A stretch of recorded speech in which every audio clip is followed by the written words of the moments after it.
Physics 10+1। अभी हम बात करते हैं हमारा चैप्टर 5 लॉज ऑफ मोशन। तो अभी हम बात करते हैं 6 to 10 कीवर्ड्स की। तो 6th हमारा कीवर्ड क्या है? Resistance to change.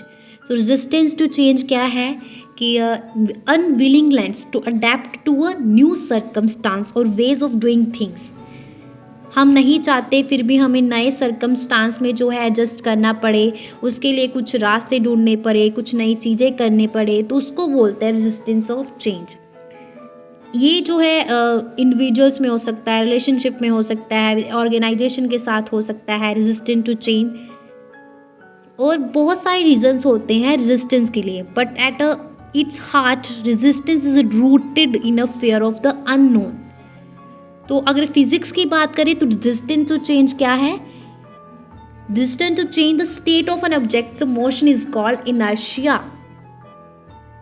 Resistance to change the state of an object's motion is called inertia. Inertia depend करता है ऑब्जेक्ट के मास पे।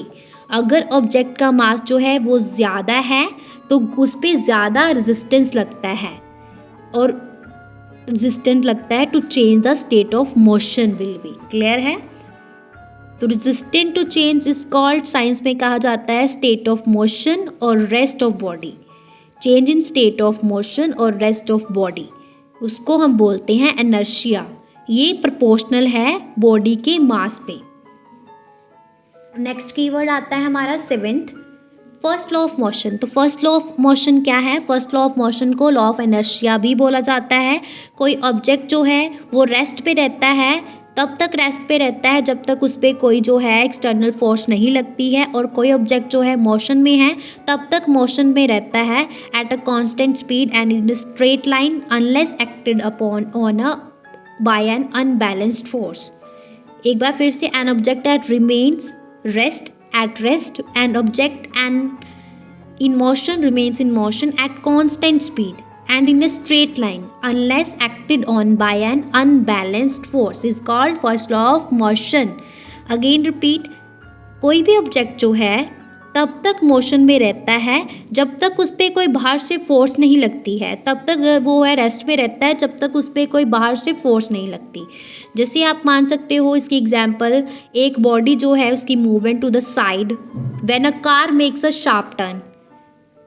जब हम सीट बेल्ट को टाइट करते हैं कार में और जब वो अचानक से स्टॉप हो जाती है, बॉल रोलिंग हो रही है down a hill will continue to roll unless friction or another force stop it. Shaking a bottle of ketchup. Clear है ना? ये है हमारी first law of motion. Then next keyword आता है 8 नेट एक्सटर्नल फोर्स। तो नेट एक्सटर्नल फोर्स क्या है? Vector is the vector sum of all forces acting on a system. Vector sum है सभी फोर्सेस का जो किसी सिस्टम में बाहर से लग रही है उनका। और एक हम एक्सटर्नल फोर्स जो है, नेट एक्सटर्नल फोर्स, बॉडी जो है is being pulled up by lifting force and pulled down by its wait. इसको भी हम बोलते हैं, ये एग्जाम्पल है एक्सटर्नल फोर्स की, जब कोई बॉडी जो है पुल्ड अप की जाती है बाय लिफ्टिंग फोर्स और पुल्ड डाउन की जाती है बाय इट्स वेट। और नेट फोर्स एक्टिंग होती है किसी ऑब्जेक्ट पे is the vector sum of the lifting force and the weight. Net external force जो है वो सिंगल फोर्स है जो रिप्लेस करती है effect of original external force on the body's motion, और ये हमें देती है same acceleration as all those actual external force together as described by Newton's second law of motion. Clear है? और उसके बाद नेक्स्ट कीवर्ड आता है हमारा मोमेंटम। तो मोमेंटम क्या है? 9th कीवर्ड है, product of mass of A particle and its velocity.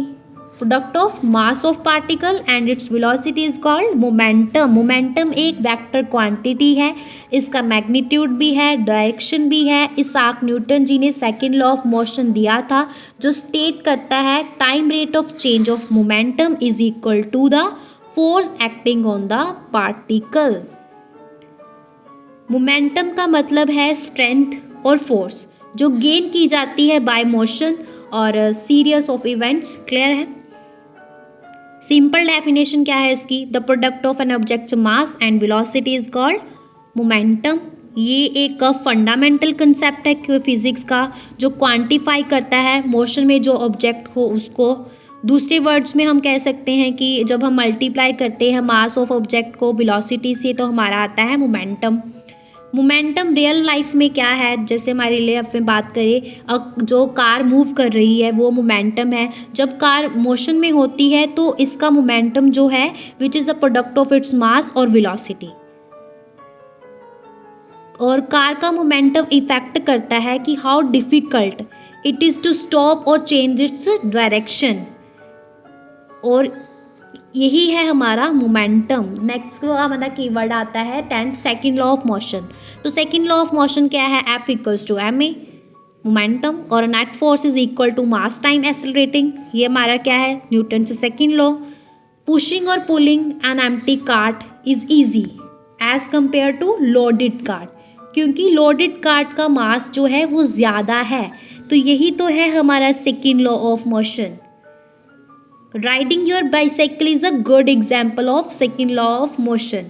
जब आप बाईसाइकिल जो है, your bicycle is the mass, आप लेग से मसल से पुश करते हो पैडल्स को, फिर आपकी बाईसाइकिल जो है, bicycle is the force. When you push on the paddles your bicycle accelerate, नहीं तो आपकी बाईसाइकिल नहीं चलेगी।